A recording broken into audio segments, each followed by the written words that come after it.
تنحى يا حزن واهجر فؤادا توكل بجد بعزم فصيح فإني علمت بأنك نجوى ولب. بسم اللہ الرحمن الرحیم. شروع اللہ کے نام سے جو بہت مہربان نہایت رحم والا ہے. ناظرین اکرام، آج ہم آپ کو بتائیں گے کہ ایک آدمی کی جان کے بدلے 100 اونٹوں کی قربانی کا فدیہ کہاں سے شروع ہوا. جی ہاں، یہ نبی کریم صلی اللہ علیہ وسلم کے دادا عبد المطلب کو اس وقت یہ حکم دیا گیا تھا جب وہ اپنی منت بھول چکے تھے. پہلے خواب میں ان سے کہا گیا کہ اپنی منت کو پوری کرو. تب عبد المطلب یعنی کہ نبی کریم صلی اللہ علیہ وسلم کے دادا نے ایک مینڈا ذبح کر کے غریبوں کو کھلا دیا. انہیں پھر خواب آیا کہ اس سے بھی بڑی قربانی کو پیش کرو. اس مرتبہ انہوں نے ایک بیل ذبح کر دیا. خواب میں پھر یہی کہا گیا کہ اس سے بھی بڑی قربانی کو پیش کرو. اب انہوں نے اونٹ کو ذبح کر دیا.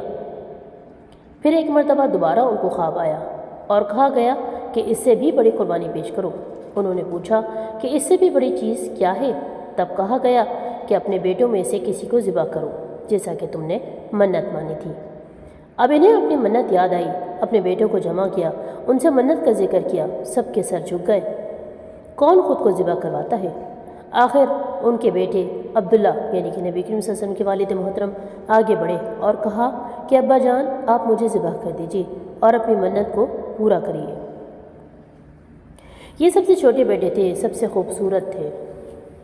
سب سے زیادہ محبت بھی عبد المطلب کو انہی سے تھی، لہٰذا انہوں نے قرآن اندازی کرنے کا ارادہ کیا. تمام بیٹوں کے نام لکھ کر قرآن ڈالا گیا. عبداللہ کا نام نکلا اور وہ فوراً ہی تیار ہو گئے. اس پر عبد المطلب نے چھری لی، عبداللہ کو بازو سے پکڑا اور انہیں ذبح کرنے کے لیے لٹا دیا گیا.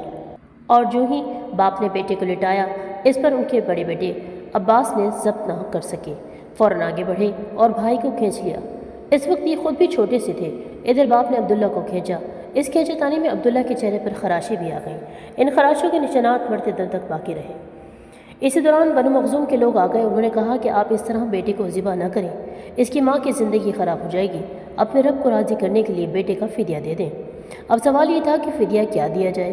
اس کی ترکیب یہ بتائی گئی کہ کاغذ کے ایک ٹکڑے پر 10 اونٹ لکھے جائیں اور دوسرے پر عبداللہ کا نام لکھا جائے. اگر 10 اونٹ والی پرچی نکلے تو 10 اونٹ قربان کر دیے جائے، اور اگر عبداللہ والی پرچی نکلے تو 10 اونٹ کا اضافہ کر دیا جائے. پھر 20 اونٹ والی پرچی اور عبداللہ والی پرچی ڈالی جائے. اب اگر 20 اونٹ والی پرچی نکلے تو 20 اونٹ قربان کر دیے جائیں، ورنہ 10 اونٹ اور بڑھا دیے جائیں. اس طرح 10 کر کے اونٹ بڑھاتے چلے جائیں. عبد المطلب نے ایسا ہی کیا.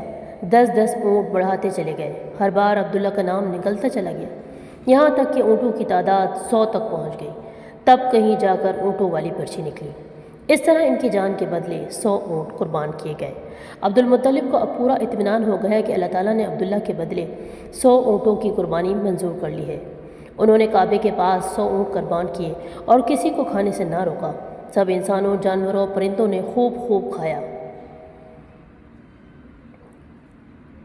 امام ظاہری کہتے ہیں کہ عبد المطلب پہلے آدمی ہیں جنہوں نے آدمی کی جان کی قیمت 100 اونٹ دینے کا طریقہ ڈھونڈا. اس سے پہلے 10 اونٹ دیے جاتے تھے. اس کے بعد یہ طریقہ سارے عرب میں جاری ہو گیا. گویا قانون بن گیا کہ آدمی کا فدیہ 100 اونٹ ہے. نبی کریم صلی اللہ علیہ وسلم کے سامنے جب یہ ذکر آیا تو آپ نے اس فدیے کی تصدیق فرمائی، یعنی فرمایا کہ یہ درست ہے. اور اسی بنیاد پر نبی کریم صلی اللہ علیہ وسلم فرماتے ہیں کہ میں 2 ذبیحوں یعنی حضرت اسماعیل اور حضرت عبداللہ کی اولاد ہوں.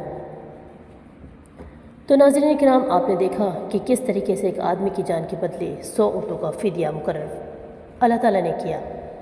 اللہ تعالیٰ ہم سب کو نظر و نیاز اور منت کو پوری کرنے کی توفیق عطا فرمائے. آمین ثم آمین یا رب العالمین.